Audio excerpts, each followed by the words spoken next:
Welcome to another $4 million strategies, the best 4 minutes of business tactics so you make a difference in your business today. Today we have Laura Couvillon. She's with Integrate Up. She's going to talk to us about hiring people. I get asked a lot, what should I do to prepare? But what you really want to know is what not to do when hiring. So the first thing I recommend is you should not just stick your head in the sand and do nothing. You don't want to just say, I don't need to bring on someone, even though we have more work. And what you would end up doing is assigning that work to current team members. You're going to overload them, even if they say they can do it. Long term, they're going to get overloaded and potentially quit. And you're going to end up with these, what I refer to as Frankenstein roles. And they're constantly doing things that are not grouped as a marketing role or a sales role or an operations role. And so when you need to replace that person, you do not have a clear role to replace, and it might be impossible. The second thing you don't want to do when hiring is simply post on your social media or send out an email to your list.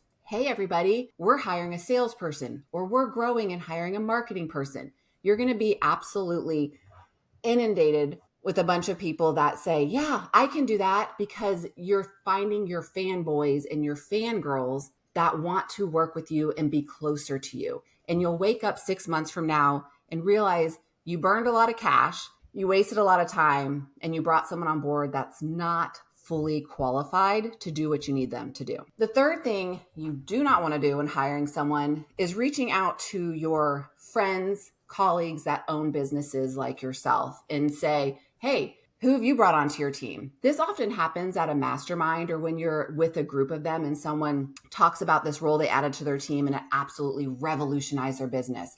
They might say, oh my goodness, I brought on an integrator and now my business is growing leaps and bounds, or a social media manager and it's amazing. And so you think, oh my goodness, I want those results. I'm going to bring on the same role without taking a full assessment of what is your growth strategy? Who's currently on your team? Therefore, who do I need to bring on my team to implement things in order to grow the right way? And the last thing you absolutely do not want to do when bringing on your next team member is asking that same group of people, same business owners, for referrals. So maybe you do realize, yeah, I actually need a social media manager on my team. And you call out to all of your friends that own businesses and say, do you know anyone? Or worse, you call out to friends and family. Do you know anyone? And someone raises their hand. Yes, my neighbor's cousin's best friend is a social media manager. And you think, great, I'm going to bring them on board.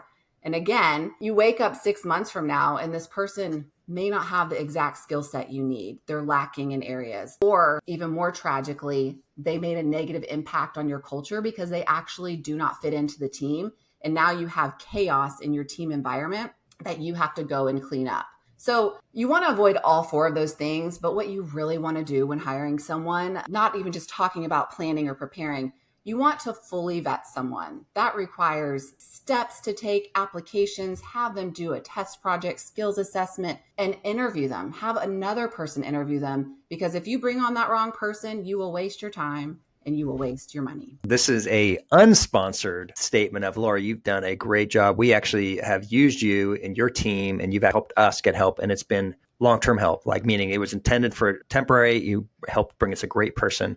So I just want to share that with everybody who's out there, that Integrate Up is a great source. Laura, thank you so much for being on $4 Million Strategies. Thank you.